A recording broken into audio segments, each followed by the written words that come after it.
साबिक वजीर व BRS के कारगुजार सदर KT ने वजीर आला रेवंत रेड्डी पर इल्जाम लगाया है कि उन्होंने Srisailam lift bank canal SLBC tunnel में फंसे मजदूरों की हालत इज़हार पर आंखें बंद कर लिए, जो पिछले 3 माह से बगैर तनख्वाह के साइट पर काम कर रहे थे।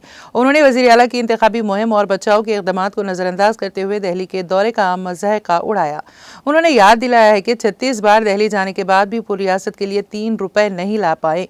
बुध को रामाराव ने एक्स पर रेवंत रेड्डी के दिल्ली के अक्सर दौरों पर तनकीद की। उन्होंने कहा कि 8 मजदूर टनल के अंदर फंसे हुए हैं और बाकी मजदूर 3 माह से तनख्वाहों के बगैर जद्दोजहद कर रहे हैं। वजीर आला को इसकी कोई फिक्र नहीं है, इसके बजाय वो इंतखाबी मुहिम और खामोश दिल्ली के दौरों में मसरूफ हैं। उन्होंने रियासती हुकूमत से बचाव के कामों में कोई बड़ी पेशरफ्त न होने पर सवाल उठाया।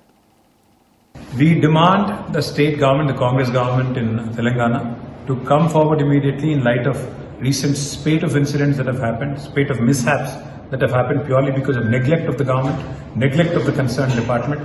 We had seen the entire retaining wall of Sunkishala project going down, causing almost damages to the extent of hundreds of crores. Likewise, the Srisailam left bank canal tunnel, which unfortunately collapsed, and about 8 people are still trapped for the last 72 hours. We demand that the government come forward, immediately constitute a judicial commission headed by a sitting judge of the High Court, and make sure that every single fact comes out, because there are stories and rumors and information being received by media and opposition parties as well, that the government did not take any kind of scientific measures before they restarted the work after 4 years. Geological Survey of India's experts, who supposedly are supposed to come in, visit, inspect, and then give the go-ahead, apparently have not been called.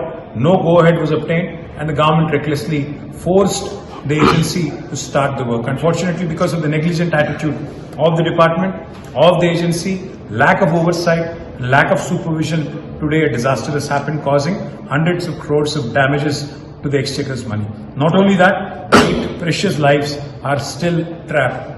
We demand that the government come forward and constitute a judicial commission headed by a sitting High Court judge, and come out with all facts and figures and ensure that these 8 lives are also saved as soon as possible with serious and intense rescue efforts.